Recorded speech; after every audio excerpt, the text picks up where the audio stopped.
All right, in this video, we're going to look at the 9.4 quadratics practice packet, which includes a lot of word problems, some other good problems too.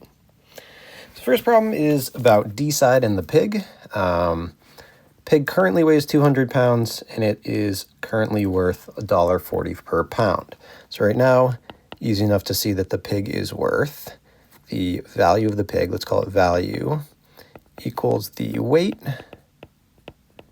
times the price per pound. And so if this is how we calculate value, well, our current value is equal to 200 pounds times 1.4. Current value is equal to $240. Okay, that's simple enough, but this equation up here is really going to allow us to build our model. So from part B, it says the pig gains 5 pounds per week. So that is talking about the weight. Write an equation for the weight as a function of weeks. So we're going to define our weight function as W of T. And it is gaining 5 pounds per week. So we can say 5 times T plus an initial weight of 200 pounds. Then in part C, we learn that the price per pound is dropping by 2 cents per week. So it's losing value over time. I'll define this as the P of T, the price per week. Price over time is given by negative 0.02 times T, that's 2 cents per T weeks, plus the initial value of $1.40 or 1.4. Now the total price of the pig, that's our value function, is going to be made up of value over time is going to be equal, and we said a second ago that it was equal to the weight times the price per pound. But now we have a function for the weight and we have a function for the price per pound. So we can say V of T is equivalent to W of T times P of T. Each of those are linear functions where the weight is increasing over time and the price is decreasing over time. So the linear function might look something like this and like this. And when those two linear functions are multiplied together, that produces a quadratic function. Because one is positive and one's negative, that makes our quadratic negative, meaning we'll have some vertex that represents a maximum. Okay, predict the worth of the pig after 16, 8, and 24 weeks. So first of all, we might as well finish writing our function here. So V of T is going to be equal to 5T plus 200. That's our weight function times negative 0.02T plus 1.4. And so this would be the factored form of this function. We could convert to different forms, but it doesn't really seem to do us any benefit. And so you could plug in 8, 16, and 24 for T and predict the worth. But the more interesting question is question F, when should we sell for the max amount of money? And the feature of the graph that we want, or the feature of this function that we're looking for, is the vertex. So we could either convert to vertex form, which would be kind of a lot of work, or we can use the fact that this is in factored form, and we can use quadratic symmetry by finding the x-intercepts. So 0 equals 5t plus 200 times negative 0.02t plus 1.4. Use the zero product property to solve two separate equations. And we'll get t is equal to negative 40 and 0 equals negative 0.2t plus 1.4. Solving that, we get t equals 70. So those represent the two x-intercepts of our function. And we know because of quadratic symmetry that if we know the coordinates of the x-intercepts, say here and here, well, the vertex has to be exactly at the x-coordinate that is halfway between them. So if we look at this, we can say 70 plus negative 40 divided by 2, that is the midpoint between the two x-intercepts, equals 30 over 2 equals 15. So at 15 weeks is the optimal time to sell this pig. And that's going to net you the maximum amount of money. And then if you wanted to know how much you're going to get, you can plug 15 back into your formula, and that'll tell you how much the pig will be worth after 15 weeks. So the big idea here is that if you have a situation in which you have two opposing linear functions, a weight function that increases a price function that's decreasing, and we're multiplying them together to determine our value, this creates a quadratic that has some maximum. And we call these kind of problems optimization problems, because we're trying to optimize or maximize some sort of variable. In this case, we're trying to maximize the value of the pig, or the price we can sell the pig for, and we have two competing forces, and we want to know when are those most balanced so that we can maximize the thing that we're interested in. So with that in mind, let's look at question number 2. Question number 2, we're running a canoe rental business on a small river in Ohio. Our current charge price is $12 per canoe, and we're getting 36 rentals per day. And we get some information that for every 50-cent increase in the price, we can expect to lose 2 rentals per day. And our goal is to maximize our income. So it's another maximization or optimization problem. So if we want to start this problem, first of all, our income is going to be equal to the price per canoe times the number of canoes that we are able to rent. Okay, so that's just income. So we could call this I of t, okay, or in this case actually x. Let's use x because it's not time that we're looking at. So I of x is going to be equal to, we'll call the price per canoe p of x times, and then the number of canoes rented we'll call rentals of x, or r of x. So I of x is equal to p of x times r of x. And in this case, our variable x represents the number of 50-cent price increases that we do. So x being 1 represents 1 50-cent price increase. And that's just because that's the information that our industry journal provides. So that's how we want to define our variable x. Okay, now we want to write a function for p of x and for r of x. So p of x, the price per canoe, right now we're charging $12 per canoe. And then we want to consider 50-cent increases. So you can say times 0.5 or times 0.50 times x. Okay, so 12 plus 0.5 times x. That's going to model our price given x number of 50-cent increases. Then we can also consider the rentals. And again, x represents the number of 50-cent price increases. So currently we're doing 36 rentals per day. But every time we increase the price, we lose 2 rentals. So we can model this by minus 2 times x. For every increase of 50 cents, every x increase, we lose 2 rentals. And so now when we write our I of x function, we can say it's equal to 12 plus 0.5x times 36 minus 2x. Now, the price we are increasing linearly, and we'll do this, rentals are decreasing linearly. And so when we multiply those together, again, we're going to get a quadratic, and it's going to be a quadratic with a parabola that has a maximum value, because we're trying to maximize our income. And that maximum occurs at the vertex, so our goal is to find the vertex of this function. Now again, you could turn this to standard form, convert to vertex form, but since we're already in factored form, it makes probably the most sense to just use the x-intercepts and to use symmetry. So we're going to find the x-intercepts through the zero product property. Okay. Actually, we don't even need those parentheses. So in this case, we're going to get x is equal to negative 24, I believe. Yeah, that sounds right. And then on this one, we get 0 equals 36 minus 2x, and x should be equal to 18. So we're looking for what's halfway between those 2 points, because those represents the 2 x-intercepts, but we're looking for the middle of that because that'll be the x-coordinate of the maximum.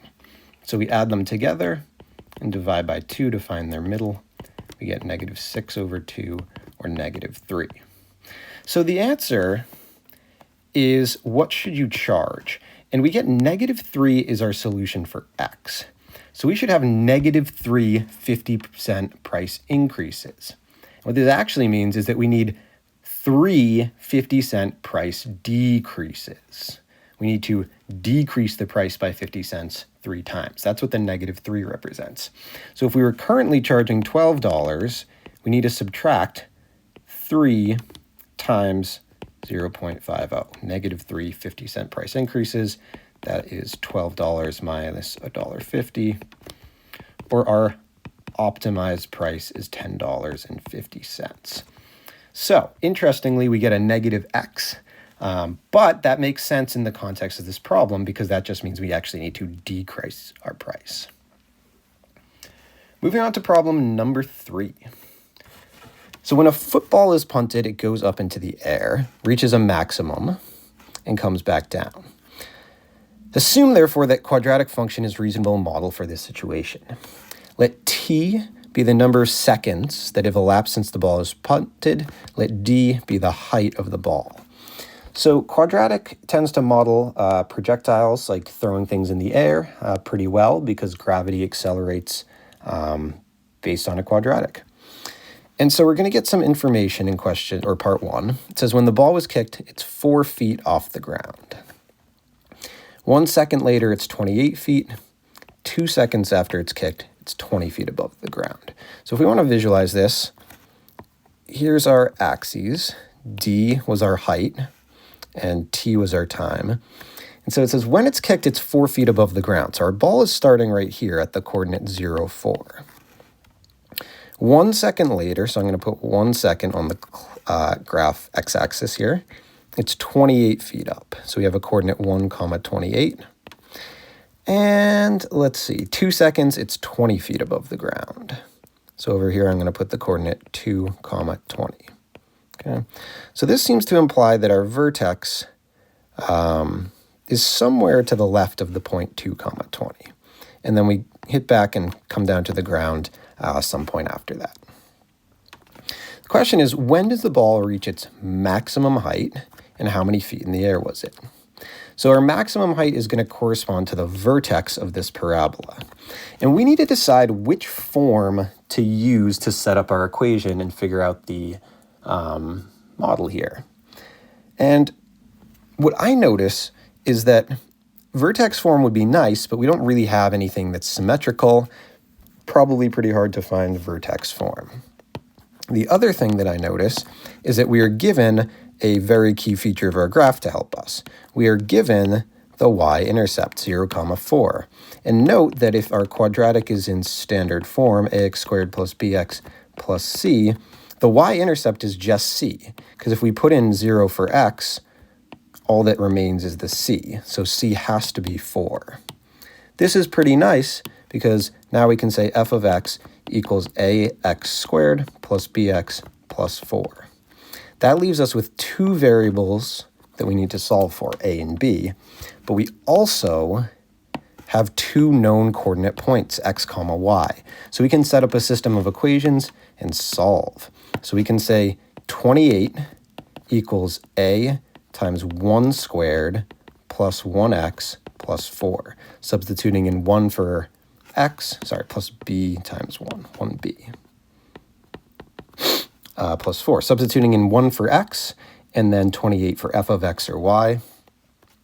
Simplifying this down, we get 28 equals 1a, or just a, plus b plus 4, or 24 equals a plus b. Now, we wouldn't be able to solve this if not for our second coordinate point, which we can plug in to build our second equation in the system. So 20 equals a times 2 squared plus b times 2 plus 4. Moving things around, we get 16 equals 4a plus 2b. So now we have enough to build our system. 24 is a plus b, 16 is 4a plus 2b. So you can use whatever you want, elimination, substitution. To me, it looks easy enough to use substitution here. I can just say 24 minus b is equal to a. Although looking at this, I'm going to have to do 4 times a, so maybe I'm going to do it 24 minus a is equal to b, and just make the math a little easier. Substitute that in for b, and so I'll get 16 equals 4a plus 2 times 24 minus a. Distribute, I get 16 equals 4a plus 48 minus 2a. That leaves us with 2a is equal to negative 32. A equals negative 16. Substituting that back into our equation to solve for b, I can say negative 16 plus b equals 24, and we're going to get b is equal to 40. Okay, so to write our function that models the situation, we will end up with f of x equals negative 16 t squared plus 40t plus 4. And this is semi-realistic.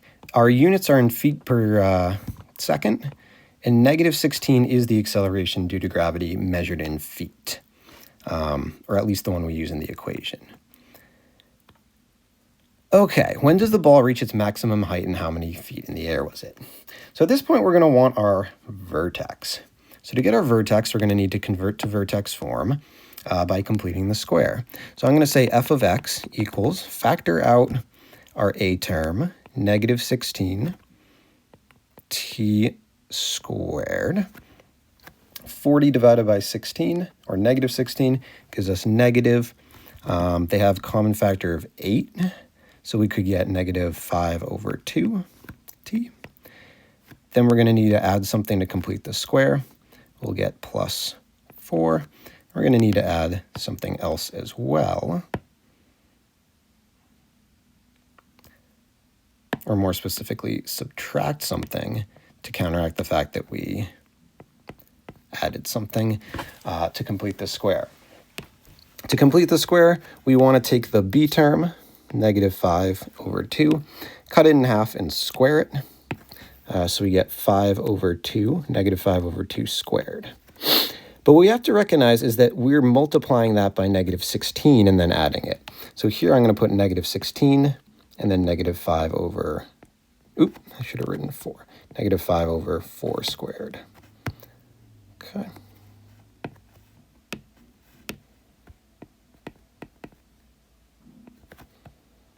Negative 5 over 4 squared. All right, simplifying this down a little bit, we get f of x is equal to negative 16. This factors down as a perfect square, t minus 5 over 4 squared.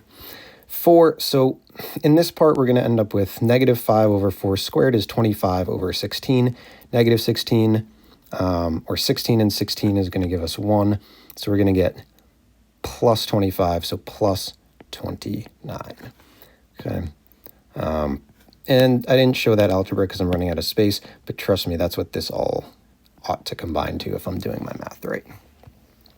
Now that we're in vertex form, it's easy enough to say the maximum height and when. So the max height is going to be the y-coordinate of the vertex, or 29. So the answer is 29 feet. And the x-coordinate of our vertex is 5 over 4. And now that we're talking seconds, probably makes sense to call it 1.25 seconds, 5 divided by 4, and 29 feet. Okay, moving along. We want the hang time of the ball. So we're going to delete all this, clear some space. Okay, hang time of the ball. Well, the ball goes up, the ball comes down and hits the ground. So if we want to find the hang time of the ball, we're going to set this equation equal to 0. You could do it from the standard form and do the quadratic formula, or the square is already completed, so that's really not that bad. Okay. So we're going to get negative 29 divided by negative 16 equals t minus 5/4 squared. Excuse me. Negative negative makes positive. 29 over 16, 29 is prime. No common factors. We're going to take plus or minus the square root of 29 over 16 equals t minus 5/4. With our root, we can say plus or minus root 29 over root 16 happens to be 4. And then we can add 5/4 to both sides. We get 5/4 plus or minus that equals t. At this point, we are able to say,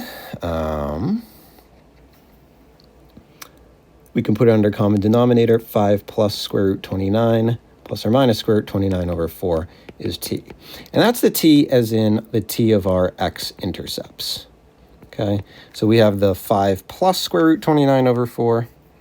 Then we're going to get 5 minus square root of 29 over 4. And that's going to bring us an intercept somewhere over here and somewhere over here. But our domain, we only care about this function from this point. That's in real time when the punter kicked the ball. And then here's where it lands. So we only care about this slice. So we would say that the hang time is equivalent to 5 plus square root 29 over 4. I suppose I should put that into my calculator, and we can get a decimal approximation. So 29, the square root of 29 is about 5.39. Add 5 and divide 4. We get about 2.6 seconds. Okay, that's how long the ball is in the air, because that is the coordinate of the x-intercept. And that's about the reasonable domain for our situation, 0, 2.6 inclusive. It's the domain. All right, based on physics, what's the initial velocity of the ball? So the initial velocity is basically defined, I don't know if you learned this in high school physics or not, but if we look at our function in standard form, the initial velocity is literally just 40. The linear component makes up the initial velocity. The acceleration component, or the t-squared coefficient, is just gravity, and that's your initial height. So for question 5, the velocity is 40. And then at what angle was the ball punted? Well, if we know our vertex and we know our initial starting point, here's 0, 4, and we know our vertex is at 1.25, 29, we can determine that we go from 0 to 1.25, so 1.25 is our change in x, 25 is our change in y. We can use inverse trig, tan inverse of 25 over 1.25 is equal to our launch angle. And I'm not convinced I know how to do that on my calculator on my phone.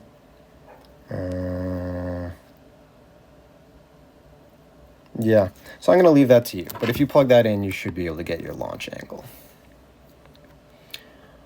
All right, moving on. Problem number 4.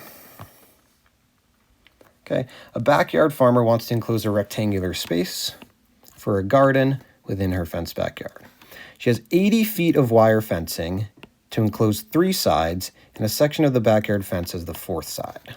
Okay, so basically what we're being told is that this is her current fence, right? This blue part already exists. And then we have 80 feet to make this pink fence. Okay, so we have 80 feet to make this pink fence, and it's going to have 3 sides. It's going to have a dimension length, width, and length. And then that 3rd side is already fenced in. So it says find a formula for the area enclosed by the fence if the sides to the perpendicular to the existing fence have length L. Okay, so the area, easily enough, would be A equals length times width. Okay, that's the area of a rectangle. So that's not really too special. We could also define this just in terms of L, or just in terms of W, because we know that W plus L equals 80. We have 80 feet of fence to work with. So if I wanted to redefine one of my variables in terms of the other variable, I'm going to define, we'll say W plus 2L equals 80. I'm just going to isolate for W in terms of L. So W equals 80 minus 2L. So if I were so inclined, I could substitute in for W and write an area formula that is A equals L times 80 minus 2L. And then if I wanted to distribute, I could say A is equal to negative 2L squared plus 80L. And what we'll notice is this formula is quadratic and it only has one variable. So we can solve things about it. So that's actually really, really nice. So if we're trying to maximize the enclosed area, well, I have a quadratic. And since it's a negative quadratic, here we go, it's shaped like this. It has some maximum at the vertex, so we want the vertex. Multiple options to get the vertex. You can complete the square, you can do whatever. This is relatively easy to factor. So we could factor this by saying A equals negative 2L parentheses L minus 4. So we can factor this down and then just apply the zero product property to find the x-intercepts. So we could say 0 equals negative 2L times L minus 4. Applying ZPP, we're going to get 0 equals negative 2L, or L equals 0. And then we can get 0 equals L minus 4, and L equals 4. Those represent, remember, our x-intercepts, and we need the midway point of those to find our vertex. So halfway between 0 and 4, well, it's pretty obvious that it's 2. So our max area is when L equals 2. And if we want to plug that in and see what would the area be, we can put that right back into our formula. A is equal to negative 2 times 2 squared plus 8 times 2. So A is going to be equal to negative 8 plus 16, or A is going to be 8 square units. So that would mean L would be 2. And remember, we also want to have the width. So the dimension for width, if L is 2, we have 2, 2. Remember that it adds to 80. W is equal to 76. So it seems like we really want to maximize the width compared to the length. We spend a lot of our fence on the width versus the length.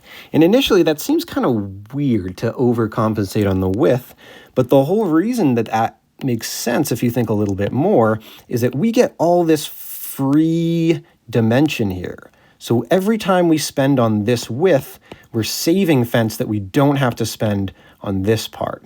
So it actually becomes really more beneficial to focus on the width versus the length, to the point that we can make W76 and L2, which is pretty interesting. Okay, moving on here, let's take a look at problem number 5. It says the unit price of an item affects its supply and demand. If price goes up, demand goes down. It says a newspaper has 84,000 subscribers when they charge $30. It says if they raise the price to 32, they lose 5,000 subscribers. And assuming that these are linear relationships, what price is going to maximize revenue? All right, so we got a maximization problem, or an optimization. So the amount that we are trying to maximize is our revenue. Okay, so revenue, or the amount of money we bring in, is equal to the price times the cost per item. Okay. And so right now, our current revenue, we are charging $30 per quarter times 84,000 subscribers. And I don't want to think about what that is, so I will use my calculator.